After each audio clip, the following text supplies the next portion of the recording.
If you're shooting piece-to-camera content or PTC content, lighting is essential.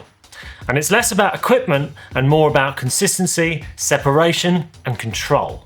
Here's a checklist to get you started. Oh, I've done the whole thing with the f***ing screen on. Oh! It's good when we're talking about lighting setups. Yeah, exactly. Make sure you got an LCD monitor right in your flat. Ha! Subject placement. Subject placement is really important when you're filming a piece-to-camera setup. You want to position yourself at least 1 to 2 meters from the background or wall that you want to shoot against.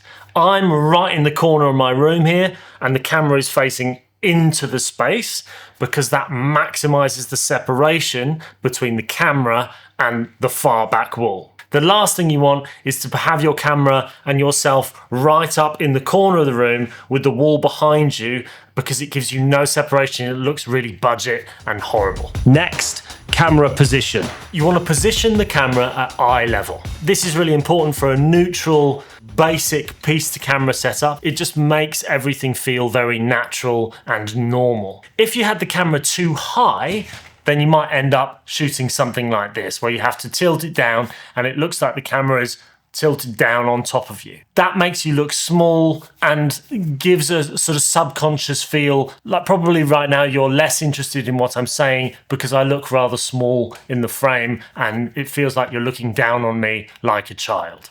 A little bitch.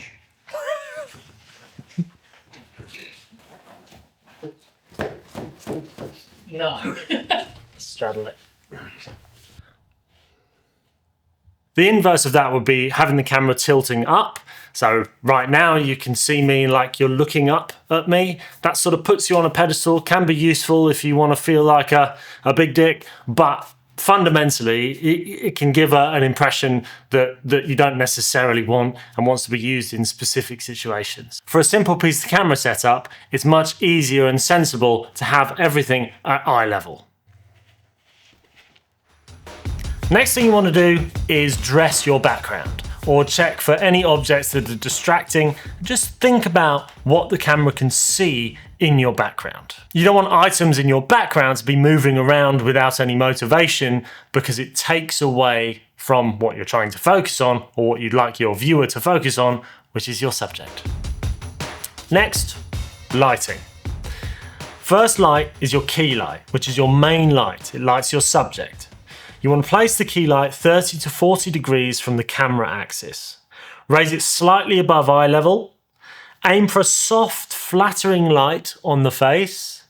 And check catch lights in the eyes so you can see the eyes and it makes them pop. And avoid any harsh nose shadows around here. If you were to have a setup with no other lighting, you don't want to spend any money, find the nearest window that faces into the room, put the camera next to the window, and you will be lit. Next is the fill light. The fill light decides your shadow ratio or your contrast level.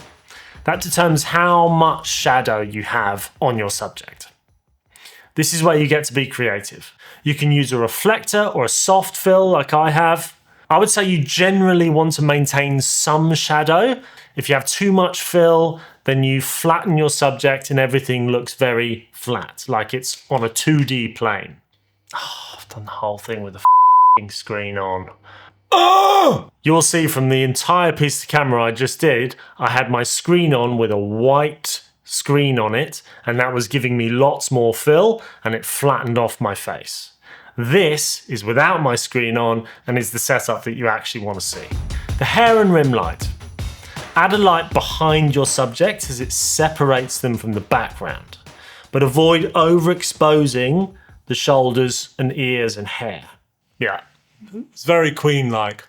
Oh, I'm silhouetted with the well of a man or the bush, can you do the fandango? The hair light is often the difference between an amateur and a professional setup. Background lighting. You want to light your background independently of your subject if you can. See if you can create little pools of lights, gradients across the walls. Keep the brightest area behind your subject's head under control. Make sure it doesn't overpower the subject's lighting, because then it might distract. Practical lights. Practical lights are lamps that are visible in the shot. Monitor screens, neon lighting, or windows. Practicals create realism and depth and can really add to a scene. And that's it, professional piece to camera setup lighting for your setup at home. Hopefully this has been very useful for you. Let me know down in the comments. I'd love to see your shots. Like and subscribe and all that jazz. Really appreciate the support, and I'll see you in the next one.